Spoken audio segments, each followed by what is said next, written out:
Roger John Madden, Juanito in Asheville, North Carolina. Now, this van over here, behind the bush, hiding behind the bush. What's hiding behind the bush is the identification which says community paramedics. I saw them pull in, and I know the van quite well. It is the little semi-ambulance for my friends Robert and Caroline, who are community paramedics through the EMS, through Emergency Medical Service of Buncombe County. And they are a 911 diversion strategy to reach out to the community and to serve the community in ways that cops really are not required. You'll see the big fencing over there. There's big construction going on the respite center here. If you look left here, just to the right of that white drain pipe is a corner of the respite center, which is the Haywood Church outreach, Haywood congregation outreach to homeless people with medical problems. And I was a resident in that respite center for 3 weeks, and it was wonderful for me. Very, extremely timely. Now, I talk a lot about knowing who I'm meant to reach out to, who are my babies. Of all the suffering souls out here, and boy, I call this corner the ground zero for homelessness in Asheville. That's the rescue mission over there with the mural. Beyond it is A Hope, a project of Homeward Bound is their day program. And Haywood Church here behind me in so many ways reaches out to the homeless and the poor in this community. But who am I meant to reach out to? Unless we complete the picture and say, I receive and I also must give. So I'm learning over time discrimination as to who I offer what to. Some people, it's just an endless cycle, and no amount of giving is going to help. I've discovered since I came back to Asheville that my old friend Eric is caught in an endless loop of lostness, taking drugs, dealing drugs. And my old friend Rebecca, who I also romanticized because she did so much better in relationship with me, is also quite lost. So I need to know who I'm meant to reach out to, and I need to know who's reaching out to me. Now, these folks, Robert and Caroline, community paramedics, have reached out to me in fabulous ways. They've taken me to doctor appointments. They've taken me to go get meds. They've taken me to the hospital. Today, when they pulled up, I thought, are they here for me? But why would they be here for me? Because my friend Tom, my friend, not a professional, is doing for me what I need today. He is my ambulance who is taking me tonight to Pardee Hospital.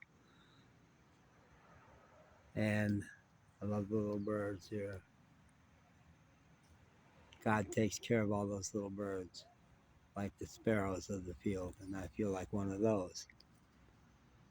Yeah, so I'm supposed to have surgery Tuesday morning, but that was all based on getting my check, my Social Security check on Friday.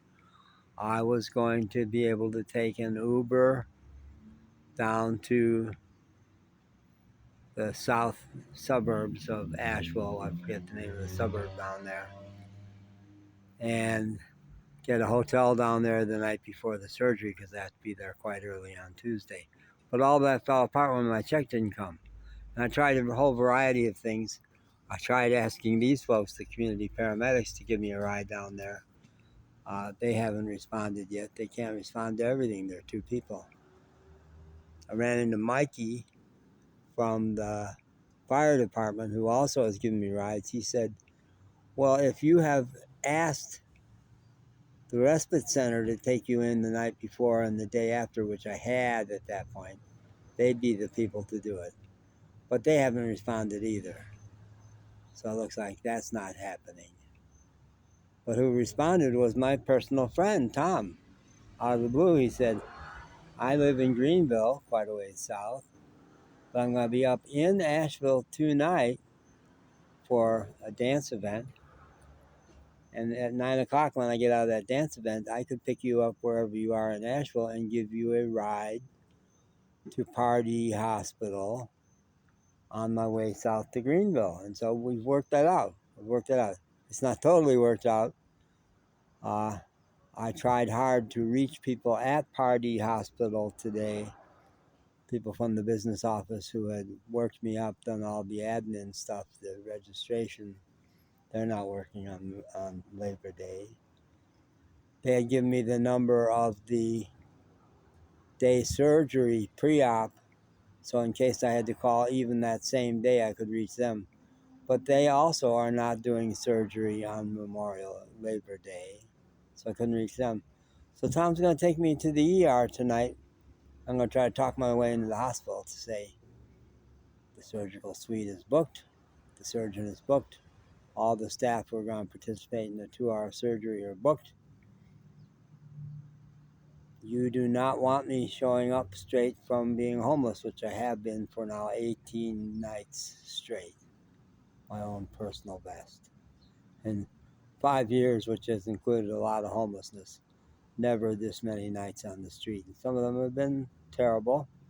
Last night was pretty moderate, pretty benign, because I had a sleeping bag under there. There's a sleeping bag that was given to me because it is getting cold now.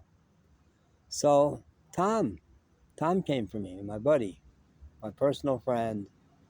A lot of these folks on the street here do not have personal friends in Asheville. I'm fortunate I used to live here, and I do. And Tom's the best right now. So are they going to take me in? We don't know. I decided I was going to give away the sleeping bag here at the homeless meal. I just picked up some food over there by the rescue mission. But then I realized, don't give your sleeping bag away because they may turn you away. Tom's going to drop you off at the ER, and then he's going to continue on home. If they say, no, we don't have any beds free, or no, that's not a good grounds for admitting you a day in advance, I could be on the ground again tonight. There's no knowing. Almost never is there any real knowing. We just trust. Leap and the net will appear, right? Game. That's it from Lake Wobegon today. I was schooled by Garrison Keillor. I'm not a storyteller of his ilk, but he did inspire me around the craft. All right, bye.